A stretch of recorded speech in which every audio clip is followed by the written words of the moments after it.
보겠습니다. 열왕기하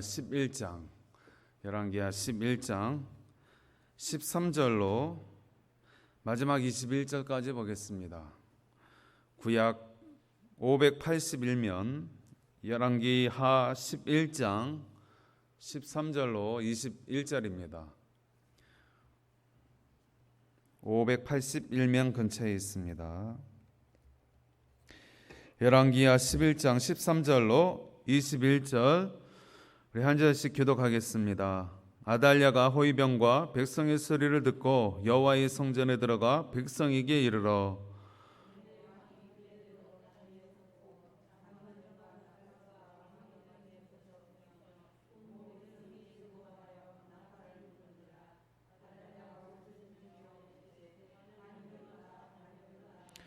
제사장 여호야다가 군대를 거느린 백부장들에게 명령하여 이르되 그를 대열 밖으로 몰아내라. 그를 따르는 자는 모두 칼로 죽이라 하니 제사장의 이 말은 여호와의 성전에서는 그를 죽이지 말라 함이라.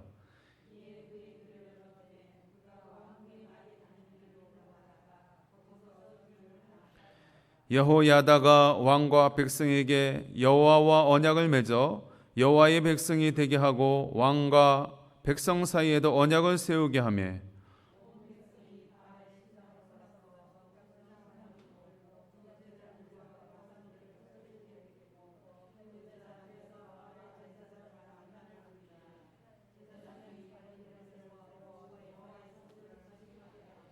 또 백부장들과 가릿 사람과 호위병과 온 백성을 거느리고 왕을 인도하여 여호와의 성전에서 내려와 호위병의 문께를 통하여 왕궁에 이르매 그가 왕의 왕자에 앉으니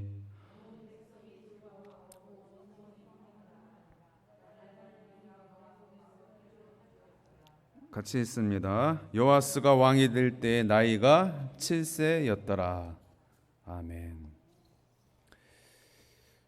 이 시간의 말씀의 제목은 믿음으로 생각의 틀을 깨기, 이런 제목으로 잠시 말씀을 나누겠습니다.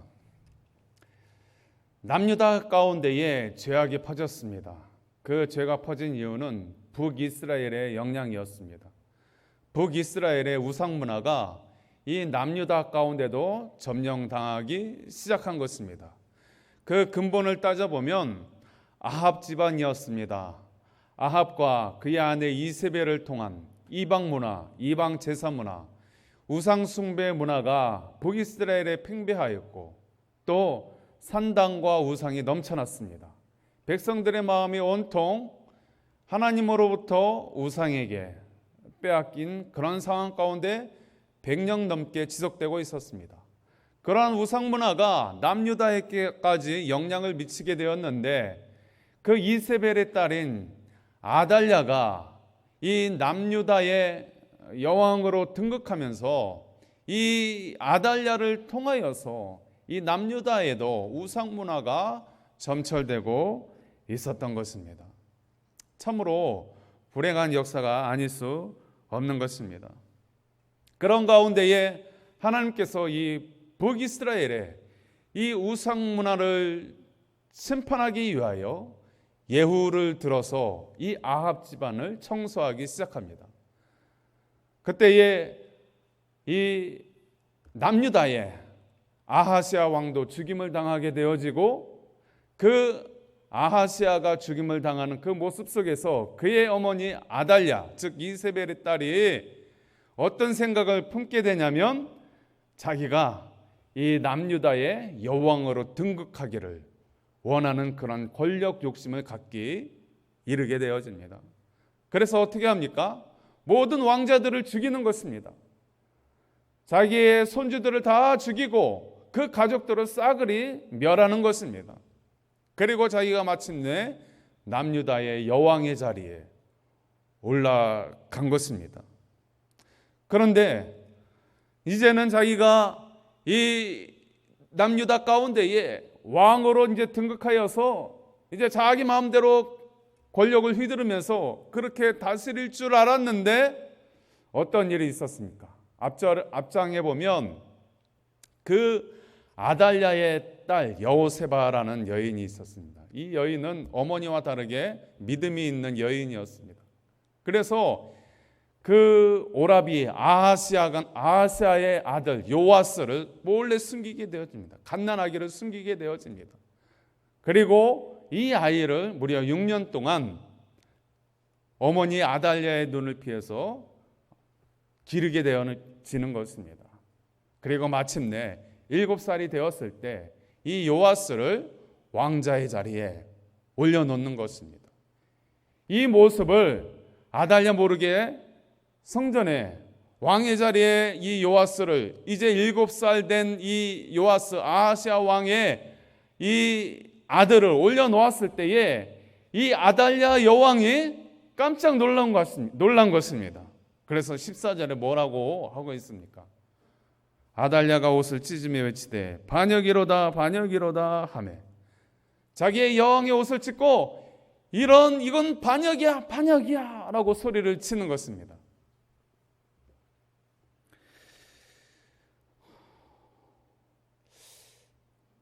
아달랴의 입장에서는 반역이죠. 자기가 유다의 왕인데 지금 저 자기의 다른 사람도 아니고 손주죠. 손자 요아스가 7살의 나이로 남유다의 왕의 자리에 있는 것입니다. 그 모습을 보고 정상적인 할머니라면 기뻐해야 되는데 기뻐해야 하는 것이 아니라 오히려 경악스럽게 여기면서 반역이로다 반역이로다 그렇게 소리를 치고 있는 것입니다. 여기서 우리 성도님들 이 고대 이스라엘의 역대 지략 가운데 이 역대 왕조를 보시면서 여왕이 있었다라는 이야기를 아마 별로 들어본 적이 없었을 것입니다. 성경을 많이 보셨음에도 불구하고 이스라엘 가운데에 여왕이 있었다? 금시초문인데 이렇게 아마 그 세세하게 읽어보지 아니하면 우리가 모르고 넘어갈 수 있습니다. 이 아달랴라는 여왕, 이 왕이 이 이스라엘 역대지략 가운데 최초로 등장하는 여왕입니다. 그런데 이스라엘 학자들은 이 아달랴의 이름을 대부분 뺀다라고 합니다. 왜요? 이 아달랴는 공식적인 왕이 아닌 것이죠. 이스라엘은 일반 세상 나라가 세속 나라가 아니라 하나님의 나라죠. 하나님이 세우신 나라고, 지금 아달랴가 자기의 욕망으로 왕의 자리에 차지한 것입니까? 아니면 하나님의 뜻으로 차지한 것입니까? 하나님의 뜻이 아닌 것입니다. 자기의 욕망으로, 자기의 권력 욕심으로 자기가 모든 왕자들을 죽이고 그 자리를 독식하고 있는 것입니다. 하나님이 인정하지 않는 것입니다. 자기만 스스로 인정하고 자기가 나는 이스라엘 유다의 왕이다 라고 그렇게 하고 있습니다. 그를 따르는 군사들과 신하들도 그녀의 폭압적인 정치 때문에 따르는 모양을 갖추는 것뿐이지 마음으로는, 그리고 백성들도 이 아달랴를 왕으로 여기지 않는 것입니다. 그런 가운데 오늘 마침내 이 여호야다라는 제사장, 그의 안에 여호세바가 있죠. 여호세바가 아달랴의 딸입니다. 그리고 이 여호야다는, 여호세바가 아달랴의 딸이고 여호야다는 어떻게 됩니까? 그 딸의 남편이면 뭐죠? 갑자기 생각이 안 나네. 예? 사위죠, 사위. 사위에 의해서 오늘 말씀에 보면 죽임을 당하고 있는 것입니다. 합법적으로, 하나님의 이름으로. 참 복잡하죠. 이 아달랴는 착각을 했습니다. 자기가 이 왕의 자리에 있으면 무엇이든 다 할 수 있을 줄로 착각을 했습니다. 백성들도 자기가 마음대로 다스릴 수 있을 줄로 착각을 합니다. 그러나 그렇지 않다라는 것이죠. 지금 아달랴는 상식이 통하지 않는 것입니다. 상식적으로 왕의 자리에 오른 것도 아니고 무엇보다도 이스라엘 가운데에 그녀는 다윗의 언약의 자손이 아닌 것입니다. 다윗의 족속이 아닌 것입니다. 하나님의 약속이 있지 아니합니다. 그녀는 전통으로 보아도 상식으로 보아도 하나님의 말씀으로 보아도 결코 유다의 왕에 있을 만한 여인이 아니었던 것입니다. 자기 스스로 속아서 자기 욕심 가운데에 모든 자기의 손주들을 죽이고 그 왕의 가족들을 죽이고 자기가 왕자의 자리에 올라가 있지만 그 누구도 인정하지 않고 있는 것입니다. 이 아달랴는 유괴 사람입니다. 그리고 그 어머니 이세벨을 따라서 우상을 섬기는 여인이었습니다. 우리가 계속해서 이스라엘의 왕의 역사들을 바라보면서 여러분 보면은 어떠합니까? 하나님의 약속이 있는 다윗의 자손임에도 불구하고 그 뿌리에 근원을 두고 있음에도 불구하고 다윗과 연결되어 있다라는 것은 하나님의 약속이 있는 것이죠. 언약으로 맺어진 것입니다. 그럼에도 불구하고 그 왕이 하나님의 뜻대로 행하지 아니하고 그 말씀에 벗어나면 어떻게 됩니까? 왕뿐만 아니라 이스라엘 전체가 불행해지는 역사를 심판을 당하는 그런 모습들을 우리가 계속해서 보고 있지 않습니까? 하물며 지금 이 아달랴는 이방적 썩입니다. 어머니가 그 사항부독한 이세벨 여왕의 딸인 것입니다. 우상을 섬기고 있는 육신의 여인인 것입니다. 그런 여인이 지금 하나님의 나라 하나님의 백성 가운데 여왕으로 등극해 있다? 말이 안 된다는 것이죠. 자기 스스로 자기를 높이고 있지만 그 누구도 하나님도 백성들도 인정하지 아니하는 그러한 모습 가운데 있는 것입니다. 그러할 때에 오늘 여호야다 그의 사위인 여호야다 제사장이 그녀를 처단할 기회를 얻었습니다. 이제 하나님의 약속에 있는 요아스는 다윗의 후손이죠. 이 요아스를 7살의 나이에 남유다의 왕의 자리에 올려놓고 이제 그 모습을 본 이 아달랴가 깜짝 놀라고 있을 때에 그녀를 처단하라고 하죠. 그런데 어떻게 합니까? 오늘 말씀해 보니까 그녀가 성전 안에 들어왔을 때에 그 왕의 자리에 있는 자기의 손주 요아스의 모습을 보고 깜짝 놀라 있을 그때에 바로 치라라고 했습니까? 그렇게 해도 되었을 것입니다. 왜? 그곳에는 지금 몇몇 사람만 있기 때문에 조용히 처리할 수도 있습니다. 그러나 이 여호야다는 제사장입니다. 주의 전을 피로 물두고 싶어 하지 않았습니다. 그래서 그를 밀쳐내라, 그의 신하들도 밀쳐내라, 이 성전 밖에서 그들을 죽이라라고 그렇게 하고 있는 것입니다. 사랑하는 성도 여러분, 요새 이제 대선이 8개월 정도 남았다라고 합니다. 많은 여러 대권 후보들이 우후죽순으로 지금 쏟아져 나오고 있습니다. 이 조그만 나라에서 참 인물들도 참 많은 것 같습니다. 서로 내가 이 나라에 정말 이 나라를 온전히 세울 만한 그러한 사람이다라고 그런 대권 주자들이 여당이든 야당이든 우후죽순으로 막 나오고 있습니다. 그러나 우리 한번 곰곰이 생각해 볼 때입니다. 오늘 이 아달랴라는 여왕이 자기의 그러한 욕심을 따라서 끝끝내 그 왕의 자리를 차지했지만 그것은 상식하고도 거리가 먼 것이었고 이스라엘의 전통과도 무관한 것이었고 그것은 오히려 그녀가 반역이라고 외쳤지만 스스로 그녀 자신이 반역을 저질러서 극악무도하게 자기의 피가 섞인 가족들까지 죽여가면서 그 권력욕에 취해가지고 왕의 자리를 차지한 거 아닙니까? 다윗하고는 무관한 여자입니다. 이방 여인입니다. 믿음도 없습니다. 우상을 섬기는 여인입니다.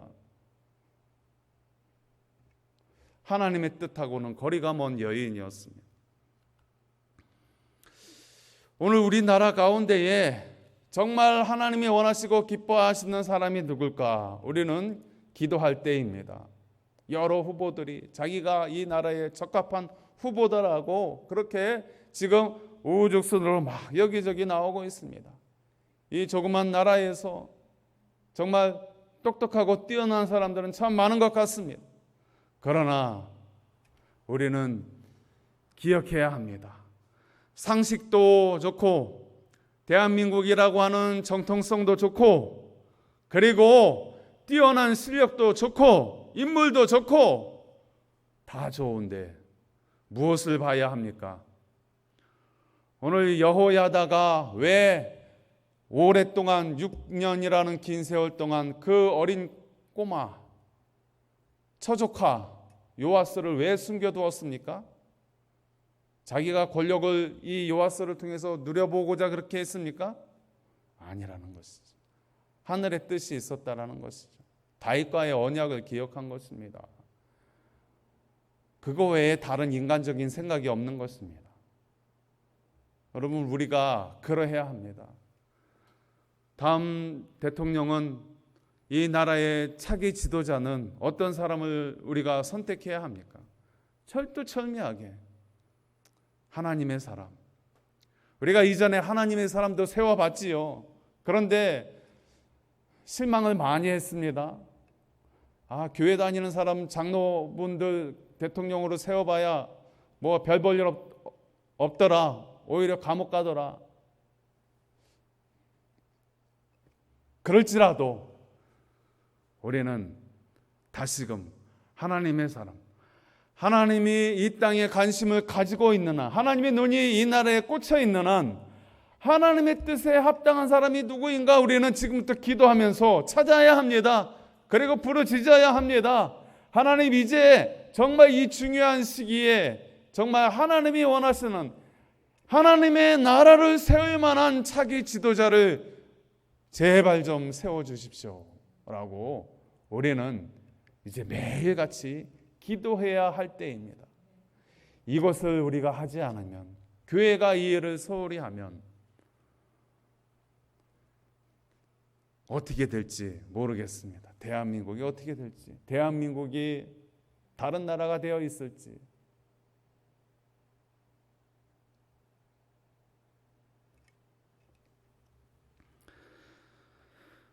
오늘 이 시간에 기도할 때에 그러한 기도의 제목을 놓고 기도할 수 있기를 원합니다.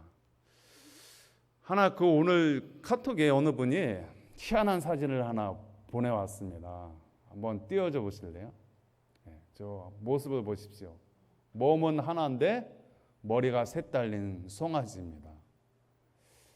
저기엔 복 받으세요 이렇게 쓰여 있는데, 제가 저 사진을 이렇게 보면서 무슨 생각이 났냐면, 제가 좀 전에 말씀드린, 우리나라 이 몸은 하나인데 서로 머리가 되겠다고 디미는 사람들은 저렇게 많으니, 저 머리 셋 달린 송아지가 우리 대한민국의 현 상황이 아닌가, 잠깐 그런 생각을 해봤습니다. 누구의 머리를 따라야 될까요? 머리가 셋 달린 송아지. 머리가 셋이면 생각이, 물론 동물이니까 본능대로 하지만, 여러분 저 샴쌍둥이라고 하나요? 머리 둘 달린 저는 샴쌍둥이 아마 본 적이 있을 것입니다. 다 인격체 아닙니까? 그러면 서로의 생각이 틀릴 것인데 몸은 하나입니다. 어떻게 해야 될까? 이 작은 나라에서 머리는 서로 머리가 되겠다고 디미는 사람은 많은데, 참 어디로 이 나라가 향해야 할 것인가? 누구의 생각대로 가야 할 것인가? 참 고민이 많은 그러한 시절을 우리가 보내고 있습니다. 우리가 기도할 때입니다. 나라를 위하여 기도할 때입니다. 이 민족을 위하여 기도할 때입니다. 자, 우리 찬송 한 장 부르시고